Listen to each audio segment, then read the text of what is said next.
সুন্দরভাবে সমানভাবে বন্টন করে দেয়। আবার যদি সম্পদ পায়, অর্থনৈতিক থাকে, সে যদি সুন্দরভাবে বন্টন করে দেয়, রাসূল আকরাম সাল্লাল্লাহু আলাইহি ওয়াসাল্লাম বলতেছেন ওই ব্যক্তি যার ওই মেয়েদের সাথে ভালো ব্যবহার করার কারণে আল্লাহ রাসূল সাল্লাল্লাহু আলাইহি ওয়াসাল্লাম বলতেছেন তাদেরকে জাহান্নাম থেকে বাঁচিয়ে দিতে বলেন সুবহানাল্লাহ। সুবহানাল্লাহ। কি করবেন? জাহান্নাম থেকে, জাহান্নামের আগুন থেকে তাকে বাঁচাই। যদি গরিব হয়, আসলে এরকম সমাজের মধ্যে তার মেয়ে সন্তান আছে, সে সুন্দরভাবে লালন পালন করতে পারে না, কিন্তু যতটুকু সামর্থ্য আছে অতটুকু অনুযায়ী ওই তার মেয়েদের মধ্যে বন্টন করে দেন, ভালো ব্যবহার করে। রাসূল আকরাম সাল্লাল্লাহু আলাইহি ওয়াসাল্লাম বলতেছেন তাদেরকে জাহান্নামের আগুন থেকে, ওই পিতামাতাকে জাহান্নামের আগুন থেকে বাঁচিয়ে দিবে এই মেয়ে সন্তান। জোরে জোরে বলুন সুবহানাল্লাহ। সুবহানাল্লাহ। দলিল আম্মা জান আয়েশা সিদ্দিকা রাদিয়াল্লাহু তাআলা আনহা থেকে বর্ণিত, আয়েশা রাদিয়াল্লাহু তাআলা আনহা قالت دخلت امرأة معها ابنتان لها فسألت فلم تجد عندي شيئا غير تمرة فأعطيتهما إياها فقسمتها اثنتان إلى آخر الحديث أو كما قال عليه الصلاة والسلام.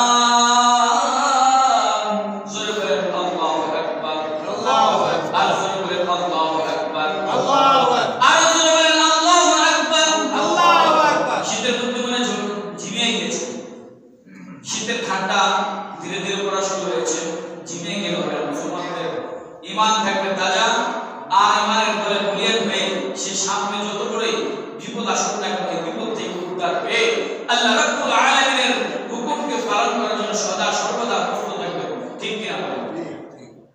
যাই বলতেছিলাম আম্মা জান আয়েশা সিদ্দিকা রাদিয়াল্লাহু তাআলা আনহা থেকে বর্ণিত, তিনি বলতেছেন দাখালাত ইমরাতুন মা'আহা ইবনাতান লাহা فسألت فلم تجد عندي شيئا غير تمرة. আম্মা জান আয়েশা সিদ্দিকা রাদিয়াল্লাহু তাআলা বলতেছেন একজন মেয়ে লোক, একজন মহিলা দুইজন কন্যা সন্তান নিয়ে আমার কাছে আসলো। আমার কাছে আসার পর তিনি প্রশ্ন করলেন, তিনি চাইলেন, আমার কাছে কিছু চাইলেন। فلم تجد عندي شيئا غير تمرة. আম্মা জান আয়েশা সিদ্দিকা রাদিয়াল্লাহু তাআলা বলতেছেন আমার কাছে একটি খেজুর বীজ আর কিছু ছিল না, এতে আমি এই খেজুরটাই ওই মেয়েকে, ওই মহিলাকে দিয়ে দিলাম। আর ওই মহিলার সাথে দুইজন কন্যা সন্তান ছিল। জোরে জোরে বলেন সুবহানাল্লাহ। সুবহানাল্লাহ। এই কন্যা সন্তান, এই মহিলা ওই আম্মা জান আয়েশা সিদ্দিকা রাদিয়াল্লাহু তাআলা খেজুর পেয়ে তিনি ওই খেজুরটাকে ফাআতাইয়া, আম্মা জান বলতেছেন আমার কাছে যে খেজুরটা ছিল ফাআতাইয়া, ওই খেজুরটা ওই মেয়ে সন্তানকে, ওই মহিলাকে আমি দিয়ে দিলাম। দেওয়ার পরে ফাকাসামাতহা ইবনাতানি বাইনা ইবনাতানি, ওই মেয়ে লোকটা, ওই মহিলাটা ওই খেজুরটা পাওয়ার পর ওই খেজুরটাকে ভাগ করে, দুইটি ভাগ করে, খেজুরটা একটা খেজুরকে দুইটি ভাগ করে তার দুইটি মেয়ের সন্তানের মাঝে ভাগ করে দিলেন, বন্টন করে দিলেন। সূরা বলেন না সুবহানাল্লাহ। সুবহানাল্লাহ।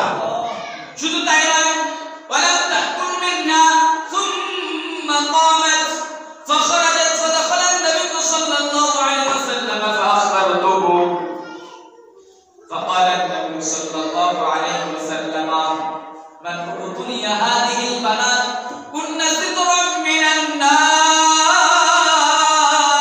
زوره بلن الله اكبر. الله اكبر. زوره بلن سبحان الله. سبحان الله. যখন ওই মেয়ে সন্তান নিজে খাইলেন না, কি করলেন, ওই খেজুরটা পাওয়ার পর তার মেয়েদের মধ্যে বন্টন করে দিলেন। ওই মহিলা তার মেয়েদের মধ্যে বন্টন করে দিলেন এবং নিজে খাইলেন না, না খাওয়ার পর নিজে উঠে চলে গেলেন। ওখান থেকে চলে যাওয়ার পর ইতিমধ্যে রাসূল আকরাম সাল্লাল্লাহু আলাইহি ওয়াসাল্লাম আম্মা জান আয়েশা সিদ্দিকা রাদিয়াল্লাহু তাআলা বলতেন ইতিমধ্যে রাসূল আকরাম সাল্লাল্লাহু আলাইহি ওয়াসাল্লাম ঘরের মধ্যে প্রবেশ করলেন। ঘরের মধ্যে প্রবেশ করার পরে আমি আমার স্বামী রাসূল আকরাম সাল্লাল্লাহু আলাইহি ওয়াসাল্লামকে বললাম, বিস্তারিত ঘটনা বললাম যে আমার কাছে একজন মহিলা আসছিল